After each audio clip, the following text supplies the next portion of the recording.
quickly because they're long projects. And what we're thinking about now is actually if we can start to break those projects down into smaller chunks, it starts to show a little bit faster pace of movement. But what we do is we essentially release minimum viable products. So we start small, review them with service experts and test them with users, then make improvements based on feedback. So we should be releasing early, we should be releasing often, and we iterate on top of that over and over again. But in order to do that, we need some feedback from services. So a clear high-level picture of your processes, priorities for your service, the most significant users, the most important pain points, and where we can add most value as a team. So whether that's in content design, whether that's in content writing, whether that's in service design, we need to know where we can add the most value. Who does what? So the number of people in our team, content designers, they design, publish, and update content. They're responsible for all the things that you see on screen. I'm not going to go through them. But what they essentially do is make sure that the content that we put on our website is fit for purpose. Accurate, relevant, fits the right guidelines, that kind of stuff. Product owners, these are really important people, and it's really key that we get these people in service. So they approve that content for publication. They may not be the subject matter expert for everything, but they know who is, and they can go and prod them if they need to. They are that single point of contact for other stakeholders and subject matter experts, but they also make sure that that content is accurate and up to date. And they're a really key person that we need to identify early on when we're working with services.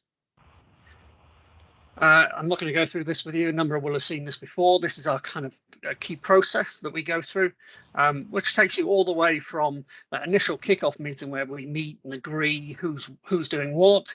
We agree those kind of terms of reference and those ways of working, all the way through to kind of potentially 10 weeks later, publishing to the live site, depending again on the size of the chunks that we bite off. It may be 10 weeks, it may be 12 weeks, it may be 6 weeks. Those are the things that we tease out in that discovery process and in that iteration of content process. But what we always do is end up with a minimum viable product. So what we do is we don't attempt to boil the ocean. We don't attempt to do everything all at once unless it's a particularly small piece of content or service area. But we would normally end up with a lot of things happening at the same time that allow us to release early and release often.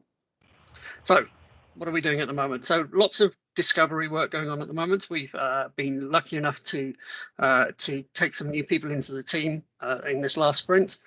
So you'll hear from one of them in this show and tell, Stuart, who's going to talk in a minute about his discovery workshops, but he's moved over into the kind of web content migration team from the BAU team, and everything. And in fact, I think most people are probably aware now that a lot of the BAU content people have now been brought back together with the digital team to sit in Roger Good's service area. So Colin and his whole team, excluding the CRM people, have been moved back in. So we've come closer again. We were always close in terms of our working relationship, but we've actually moved closer as well. With that, I'm going to pass over to Stuart, who is going to talk about discovery workshops for schools admissions and taxi licensing. So Stuart, over to you. Thanks, Pete, for that. Yeah, you can go to the next slide. So the first thing we did was we've done some discovery workshops. So over the last couple of weeks, we've carried out a few workshops with members of the school admissions and taxi licensing teams. These discovery workshops, they're initial meetings, and they help us identify at a top level who the users of the service are and how they interact with the service. We also look to understand the service goals, any potential constraints the service have, for example, policies or documents that we must legally publish, and current pain points of frustration in the online user journey and where we can improve. Next slide, please. We've also started carrying out some content audits. They're a way of understanding the existing web pages for the services. This gives us a clear understanding of the scope of the project, as we can see it all in one place. When carrying out a content audit, we'll note down the page titles and URLs and capture analytics to determine the most popular pages viewed, as well as the pages users usually come from or going to afterwards. This helps us work out sometimes whether or not the page they land on is actually the page that's useful for them, or if they're quickly moving on to another page, maybe that page isn't doing the job it needs to. We also look to identify pages that contain duplication so that we can group similar topics together. And then off the back of our content audits and our discovery sessions, we're going to put together a research plan, which we'll share with the services involved. We'll use this to identify key stakeholders within the service, and they'll help us better understand the popular user journeys. This insight, which includes desk research, such as user feedback or complaint data, helps us form the new content structure or information architecture and plan our way forward. And that's it from me.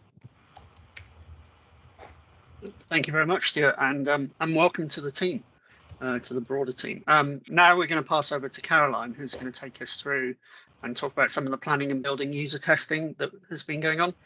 Planning and building is a big thorny area of the site, accounts for approximately a quarter of the pages on our old district legacy sites, and we've been doing lots of work in it for quite some time now, and I'll get Caroline to talk you through the user testing that we're doing. Thank you. Thanks, Peter. So as Peter said, it's quite a big project. So we're focusing on each user journey to segment the project. So as the title says, we wanted to test that have your say journey for planning and building. And the things we wanted to test were, are our assumptions correct around have your say, such as have your say on a planning and building application, for example, and making a comment. We wanted to understand, does the user journey around have your say help users understand what to actually do? So whether it's to report a breach or whether it's to make a comment. We wanted to also understand, are users able to find the information quickly and easily with the new information architecture? So the way that the information is all structured. And are there any usability issues in the have your say prototype? If you could move on to the next slide for me, Peter.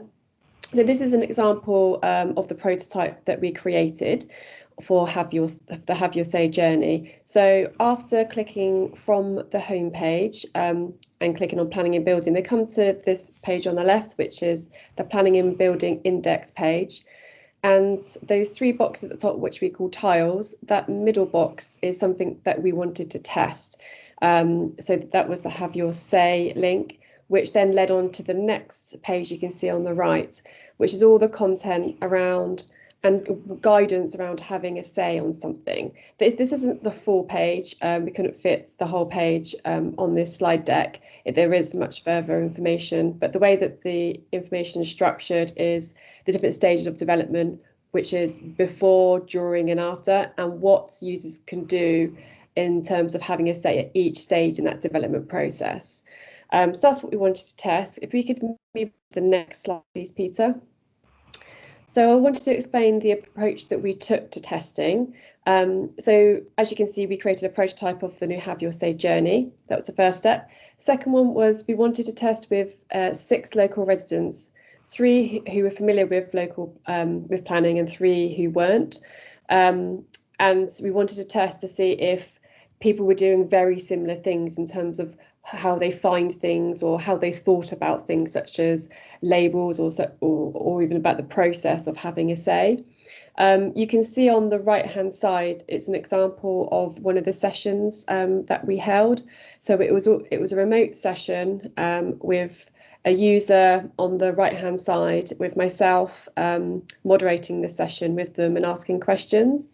So each usability session consisted of an interview to really understand how they thought about things like are they aware that they can have a say, and are they aware that they can make a comment? And then we follow through with tasks such as are they able to carry out a particular action, such as make a comment?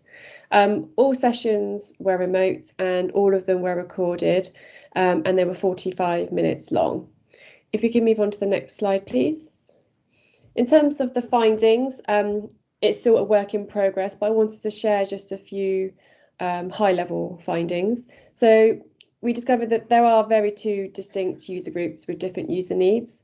So those who were familiar with planning and services knew exactly what to do when they went to the site, so they knew what tasks they needed to do. Whereas those who weren't familiar with planning and building services didn't actually know what tasks they needed to do. So even though they knew they wanted to to say something that they're not happy with. They didn't actually know what the task was, such as have a comment or report a breach. So that's something really helpful to know, so we can provide guidance as soon as users land on the website. Other findings were that users are able to navigate the planning and building information easily from the homepage, which is great. This was a really good finding, that the Have Your Say page helped users to understand all the things they needed to know, such as could they have their say, when they could have their say, how they could do that, and what impact it would have. So that new page helped to, even though we do have that information on the current site, what our content designer did was merge it into one page so they could scan the page quite easily and gather that information quite quickly. So that works really well. What we do need to work on, though, is the structure and the layout of the Have Your Say page. Some of the things confused users, such as we had a call to action quite high up on the page, and that led users to believe that was the end of the page and they didn't scroll down.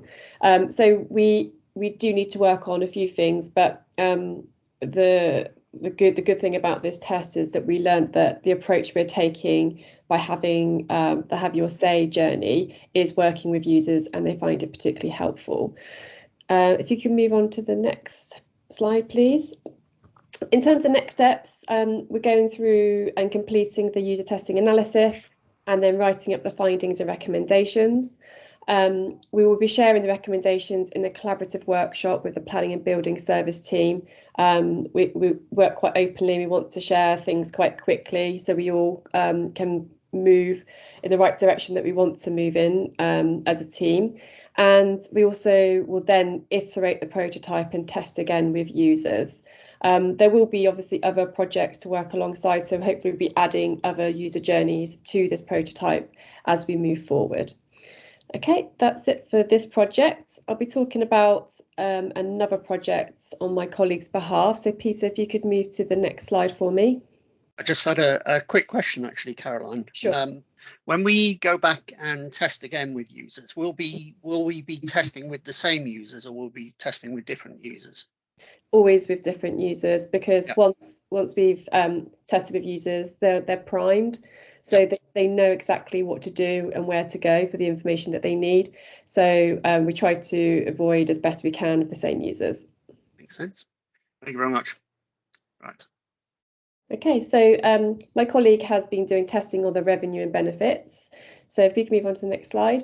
So there's two approaches that he's taken to solve the problem that he's working on. So one of them is to understand the findability of information, and another is to understand user needs. So in terms of findability, he's done a click test. So a click test is basically you ask a question and say, where would you go to find it? And then they click on a particular item on the page, and it calculates in the background how many users click on a certain button, for example. So the advantage of a click test is that you can compare options for labels and information, and you get many responses. So you can send it out to 100 people, for example. The downside is that there's less detail. We don't understand why they clicked there. Whereas the second option, which is moderated content testing, is you can understand the why. So you can understand what labels resonate with users, what processes and content work well for users, and why, depending on how they think about them in terms of their mental model. The downside is that you get fewer responses. You could just get 6 users as opposed to 100. But both have their value when testing different things. So if we move to the next slide, please. So in regards to the click testing, we tested with 102 remote users. And for this particular one, we tested the information architecture, the homepage, and the index pages. The findings are currently being analysed, so no results just yet to share, but we did want to share this one as just an example of how valuable it is. So in terms of the labelling for the housing and benefits, there were 3 types of labels that were being considered, and we wanted to test with users which one resonated the best with them. So as we can see from the results below, most people clicked on the housing and benefits for housing. That seemed to make sense to most users. So rather than going for what we think and what the service team think, so what we think internally, we wanted to go externally to get that opinion. So that really helped us to move forward with that problem. If we move to the next slide, please, Peter. And this one's about the moderated content testing. In terms of the approach, it will be a 60-minute session with volunteers who are local residents. And we'll be testing the index pages and then the content and how valuable that content is, and if we need to make any changes, whether it's to the structure, whether we need to make it more user-friendly, things like that we need to consider. In terms of progress, the pilot test is complete. We always like to do a pilot test to make sure that the session doesn't overrun and we're asking the right questions and it flows smoothly. And the observation link, I believe, it will be sent out to the team, so everyone is invited to view the tests so they can see in real time. However, if you do miss a test because people are busy, you can watch these tests afterwards because they're all recorded. You just need to just let one of us know and we can send you a link of that recording. And I believe that's it, Peter, for this section. Thank you very much, Caroline. Just a quick update now, and some great testing stuff going in there. I'm a huge fan of testing, as everybody will know. And, you know, even when we get things that we don't think were the correct way to do things, the fact that residents are giving us that information is hugely powerful because it's based on real user needs, not what we assume. So I think it's really positive. Yeah, so quickly, just up to give us a brief overview of what we've been doing in highways is David. So I'll pass over to David. Thanks, Peter. So, pardon me, my colleague Jen from Scroll, the agency providing content design support on the Bucks website migration project, is not available today. So I'm going to step in and give you a quick update on the research and road mapping work she's been doing on highways content. Over the past few weeks, Jen has interviewed 4 key stakeholders in the highways team and used these sessions as an opportunity to understand more about the service's core users, the needs of those users, and any pain points that are commonly reported by users when interacting with the service. Jen has also used the past 2 weeks to collect data from the service, including data from social media and Fix My Street. She is currently analysing this data to get a clearer picture of user experiences when interacting with the service. The next stage is that Jen will be documenting her findings and using this report to recommend the user needs and user journeys that should be prioritised in content for the minimal viable product or MVP website that we are developing. These priorities in turn will be used to create a roadmap for highways content creation, which will cover content for the MVP and beyond. Jen aims to present the findings of her work to the highways team in an upcoming workshop, the date for which will be set in the coming days. She will also share the results at an upcoming show and tell, or else she'll ask me to do it. So that's me. Thanks very much.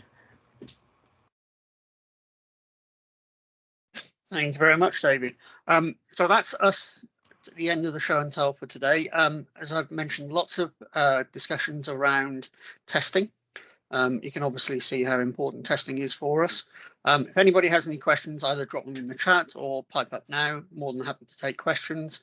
As I say, we are thinking about how we make these chunks a little bit smaller because taking on planning is a huge project and will probably run for the next kind of 6 months or so, but we're just looking at how we can report that so that we see that things are actually moving quite swiftly.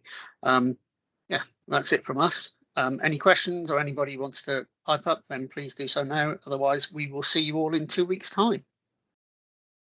Thank you.